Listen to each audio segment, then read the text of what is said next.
Dear friends, इस video में हम सब electric dipole in and electric field के बारे में बातें करेंगे। जब किसी डाइपोल को किसी यूनिफॉर्म इलेक्ट्रिक फील्ड में रखा जाता है तो इलेक्ट्रिक फील्ड उस डाइपोल पे नेट फोर्स जीरो लगाती है। तो net force on a dipole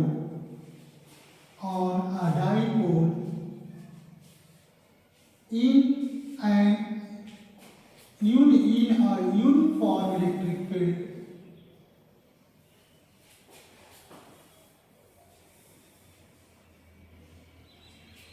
is zero।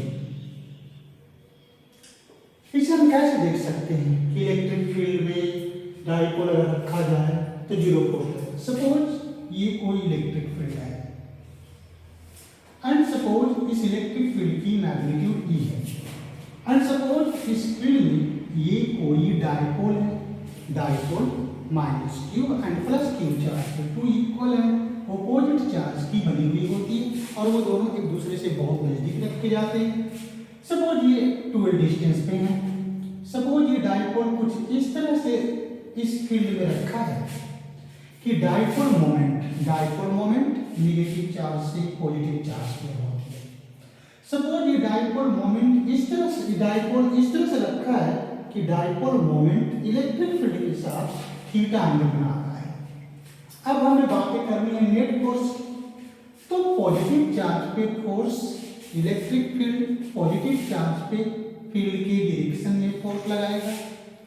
Charge into field यानी Q इनटू E फोर्स लगाएगा एंड नेगेटिव चार्ज पे यही इलेक्ट्रिक फील्ड जो फोर्स लगाएगा वो फील्ड के ऑपोजिट दिशा में लगाएगा Q into E।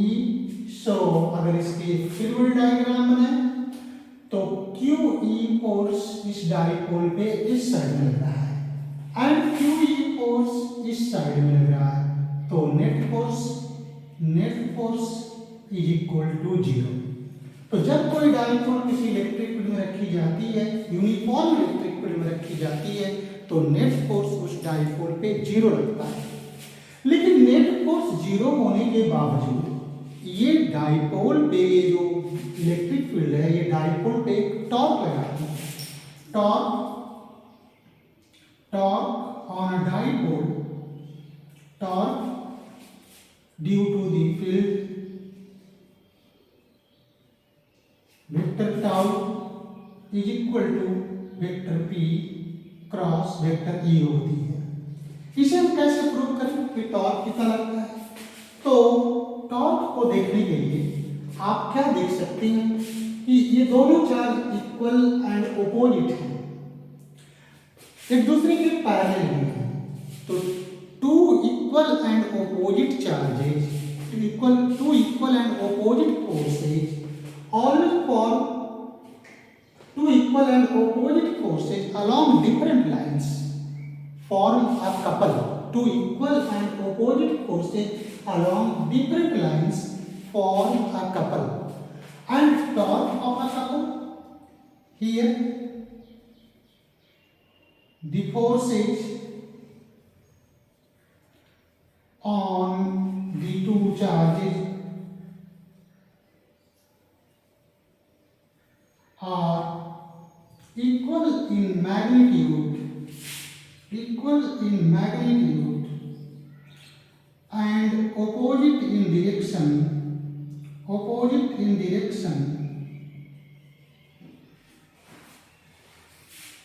and along the two different lines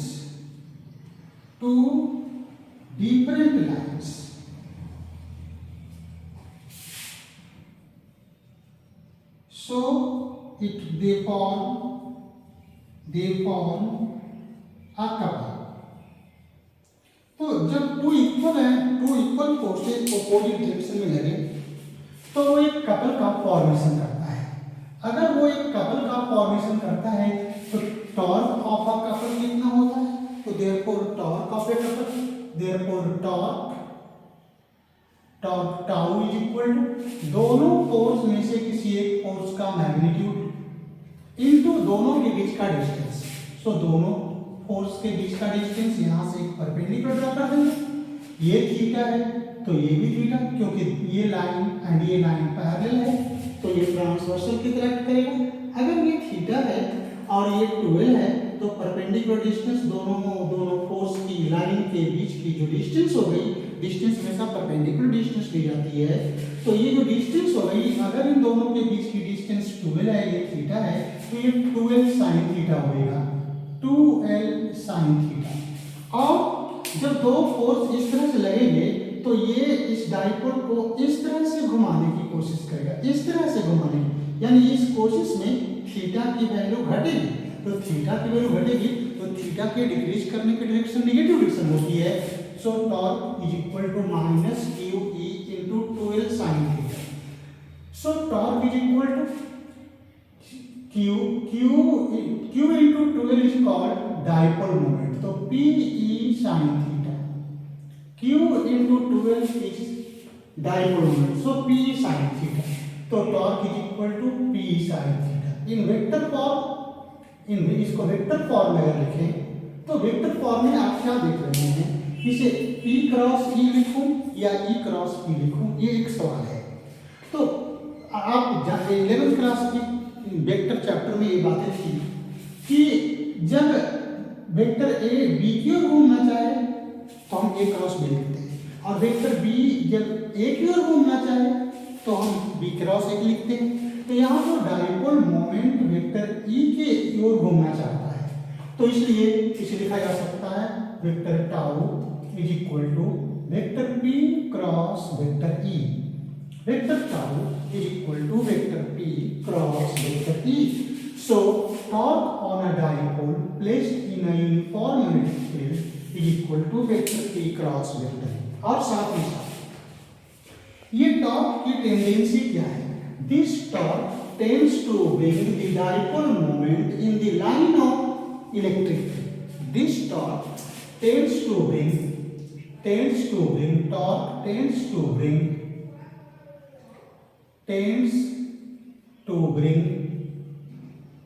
the dipole moment vector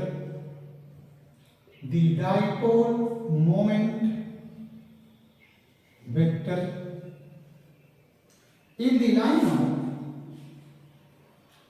line of electric field। Dipole moment vector in the line of electric field vector, यानी ये dipole, ये जो torque लगता है वो हमेशा डाइपोल मोमेंट वेक्टर को electric field vector के डायरेक्शन में लाने की कोशिश करता है। इसका मतलब ये हो गया कि जब ये डाइपोल मोमेंट इलेक्ट्रिक फील्ड की लाइन में होएगा, दैट इज थीटा 0 होएगा, तो टॉर्क 0 हो जाएगा।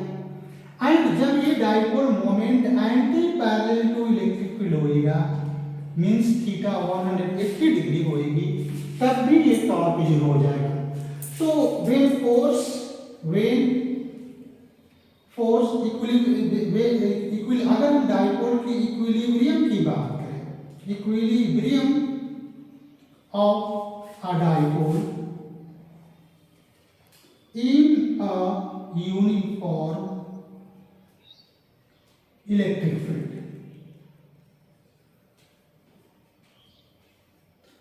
तो इक्विलिब्रियम का मतलब क्या होता है? इक्विलिब्रियम का मतलब होता है नेट फोर्स भी 0 हो एंड नेट टॉर्क भी 0 हो, तो हम कहते हैं कि वो सिस्टम इक्विलिब्रियम में है। तो यहाँ तो नेट फोर्स तो 0 है ही, नेट टॉर्क दो स्थितियों में 0 है। एक तो तब जब थीटा 0 डिग्री है, दूसरा तब जब थीटा 180 डिग्री है। मीन्स तो ये इक्विलिब्रियम की स्थिति में क्या होता है कि थीटा इज इक्वल टू 0 और 180 डिग्री, यानी इलेक्ट्रिक फील्ड इधर की ओर है और डाइपोल मोमेंट भी जब इधर की ओर है तो ये इक्विलिब्रियम है। या जब इलेक्ट्रिक फील्ड इधर की ओर है और डाइपोल मोमेंट जब इधर की ओर है तो भी ये दोनों स्थितियों में ये इक्विलिब्रियम की स्थिति में है। ये स्टेबल इक्विलिब्रियम की है, स्टेबल इक्विलिब्रियम। एंड ये जो स्थिति है, and this situation is unstable equilibrium, unstable equilibrium. क्यों क्यों हम कह सकते हैं, कह रहे हैं यहाँ कि ये स्टेबल इक्विलिब्रियम है एंड ये अनस्टेबल? क्योंकि अगर इस डाइपोल को यहाँ से मैं थोड़ा टर्न कर दूँ और तो ये डाइपोल पे जो टॉर्क लगेगा उसे it will tends to bring back the dipole moment in the line of electric field. तो जब किसी वस्तु की ऐसी हालत हो, इक्विलिब्रियम के बारे में आपके पास ये समझ होनी चाहिए कि अगर यहाँ पे हम कोई वस्तु रखे हुए हैं, कोई ऑब्जेक्ट रखे हुए हैं, तो अगर इस पे नेट फोर्स 0 है तो इक्विलिब्रियम है, लेकिन इसकी पोजीशन को थोड़ी शिफ्ट कर दी जाए और छोड़ दी जाए, तो जब अगर ये वापस आ जाए, वापस आने की कोशिश करें, तो ये पोजीशन स्टेबल इक्विलिब्रियम की होती है। और अगर कुछ ऐसे स्ट्रक्चर हो, यहाँ पे हम किसी ऑब्जेक्ट को स्टेशनरी स्टेट में पोजीशन, इस पोजीशन पे रख दें और इक्विलिब्रियम की पोजीशन हो जाएगी, एंड उसी स्थिति में इसको थोड़ा यहाँ शिफ्ट करेंगे तो ना तो वो वापस आएगी और ना तो यहीं रहेगी, बल्कि कहीं और चली जाएगी। तो ऐसे इक्विलिब्रियम, ये जो इक्विलिब्रियम होगी वो अनस्टेबल इक्विलिब्रियम होगी। ये कहानी यहाँ दिखती है कि क्योंकि अगर ये थोड़ी सी भी एंगल इसको इस तरह से चेंज करी जाए तो इस पॉजिटिव चार्ज पे इधर की ओर फोर्स लगेगा, नेगेटिव चार्ज पे इधर की ओर, और ये घूम करके फिर से इधर की ओर जाएगा, मतलब ये वापस इस पर ही जाएगी। तो ये अनस्टेबल इक्विलिब्रियम, स्टेबल इक्विलिब्रियम, यानी theta equal to 0 degree stable equilibrium, theta equal to 180 degree unstable equilibrium. ये स्टेबल इक्विलिब्रियम की स्थिति एंड ये अनस्टेबल इक्विलिब्रियम की स्थिति। तो अब लेते हैं हम लोग और भी एक topic, work done in rotating a dipole in an electric field. तो यहाँ वर्क डन दो स्थितियों में निकालने के लिए पड़ सकती है, work done by electric field forces and work done by agent. So work done by field forces, work done by field forces in rotating a dipole, in rotating a dipole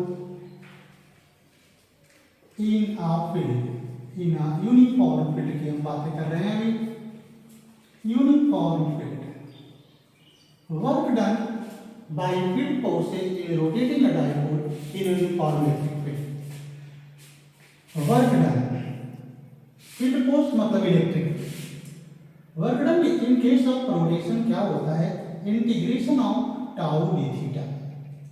work done in case of rotation is given bye integration of tau D theta. मान लो कि किसी dipole को θ1 angle से θ2 angle के लिए हम rotate करते हैं। यहाँ θ1 एंड θ2 जो एंगल ले जा रहा है वो इलेक्ट्रिक फील्ड के साथ ले जा रहा है। ये डाइपोल है -q +q, इसको ये इलेक्ट्रिक फील्ड है और इसको हम केस में मान लो कि θ1 एंगल पे था, इसको घुमा करके यहाँ θ2 एंगल ले जाते हैं। तो वर्क डन के लिए हम इस फॉर्मूले का इस्तेमाल करेंगे एंड टाउ की वैल्यू अभी तो पढ़ा गया था, tau is equal to -pe sin theta d theta. So from θ1 to θ2, यहाँ पहले हम सब क्या करते हैं, टॉर्क की वैल्यू किसी जनरल एंगल पोजीशन थीटा पे निकाल लेते हैं, टॉर्क की वैल्यू किसी जनरल एंगल पोजीशन थीटा पे निकाल लेते हैं ताकि ये d theta small increment in theta को रिप्रेजेंट करे। तो torque at any general position theta is given by -pe sin theta and ये हो जाएगा -pe तो कांस्टेंट है क्योंकि डाइपोल मोमेंट भी कांस्टेंट, इलेक्ट्रिक फील्ड भी constant, so integration of sin theta d theta from θ1 to θ2। So -p work done by electric field is equal to -p sin theta का integral -cos theta from θ1 to θ2। Minus को बाहर निकाल दें तो minus plus pe and this becomes cos θ2 minus cos θ1। So work done by electric field forces in rotating a dipole in a uniform magnetic field from initial angular position theta 1 to final angular position theta 2 is Pe cos theta 2 minus cos theta 1। लेकिन इसी में अगर कभी हमें इसकी जरूरत पड़ जाए कि work done by agent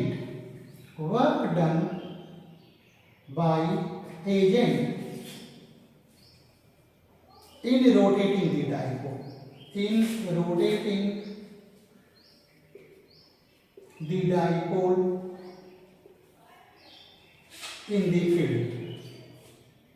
in rotating the dipole in the field agent की वर्क, तो एजेंट तो किसी भी अमाउंट का टॉर्क और फोर्स लगा सकता है, लेकिन अगर बातें ऐसी हो कि वो इस डाइपोल को इक्विलिब्रियम में रखते हुए रोटेट करे, तो अगर इक्विलिब्रियम की बात हो तो उस पर नेट टॉर्क जीरो होना चाहिए। फॉर इक्विलिब्रियम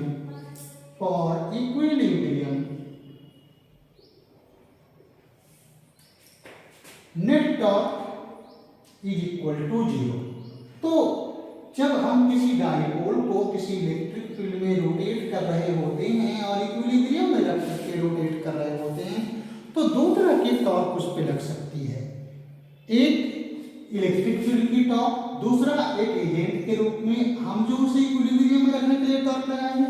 तो नेट टॉर्क जीरो का मतलब ये हुआ कि torque of agent is equal to torque due to electric field force,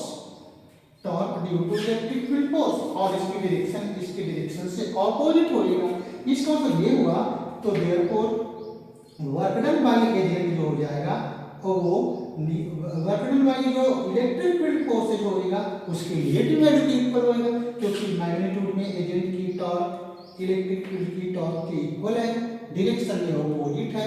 तो जितना टॉर्क इसका इलेक्ट्रिक फील्ड फोर्स का वर्क करेगा उतना ही वर्क एजेंट को करना होगा इक्विलिब्रियम में रखकर रोटेट करने के लिए।